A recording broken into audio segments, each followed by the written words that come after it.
Bonjour et bienvenue au Vidéojournal. Le médecin légiste en chef de la province vient de publier les plus récentes données concernant les décès liés aux surdoses dans la province. Mais attention, ce sont des données préliminaires. Par contre, on peut quand même constater certaines hausses. L'année dernière, 445 décès liés aux drogues ont été enregistrés dans la province. Il s'agit d'une légère augmentation par rapport aux 418 décès enregistrés en 2022 et 432 décès enregistrés en 2021. Mais selon Catherine Brown, médecin légiste en chef, les chiffres pour 2022 ne sont pas encore définitifs non plus. Ils risquent d'être plus élevés.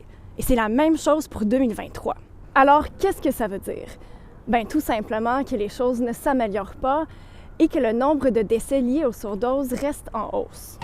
Aujourd'hui, j'ai le plaisir de vous annoncer que l'allocation canadienne pour le logement englobe maintenant le soutien aux personnes survivantes de violences fondées sur le sexe. Ailleurs dans l'actualité, le gouvernement fédéral et provincial ont annoncé des aides au logement pour les survivants de la violence liée au genre dans le cadre d'une amélioration de l'aide canadienne au logement.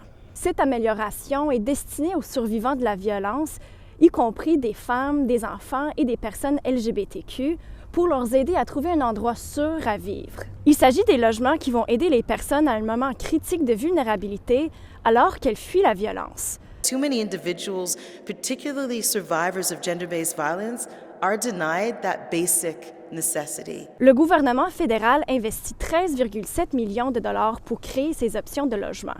Et le gouvernement provincial fera de même, pour un total combiné de 27,5 millions de dollars sur 5 ans. Et pour terminer, je vous propose d'aller faire un tour à l'école-collège Gabriel-Roy à Île-des-Chênes au sud de Winnipeg, où les équipes sportives n'arrêtent pas de gagner. Les équipes de hockey, volleyball et de basketball, entre autres, ont surpris plusieurs en remportant des tournois importants. C'est un succès rendu possible grâce au dévouement collectif des élèves et entraîneurs. On a des parents et des enseignants et des volontaires qui sont incroyablement dévoués. Et c'est vraiment une grande partie de notre succès, c'est grâce à eux autres. Donc, c'est les parents qui mettent leur temps à soit bénévoler quand on a des tournois ou entraîner les équipes sportives. C'est pas une formule magique.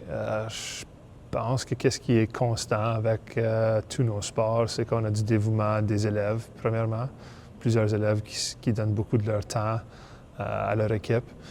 Et sur le plan d'entraînement, on a plusieurs enseignants. Pour en savoir plus sur ces champions, mon collègue Victor Loès nous a préparé un reportage complet. C'est à voir sur notre application Info de Radio-Canada.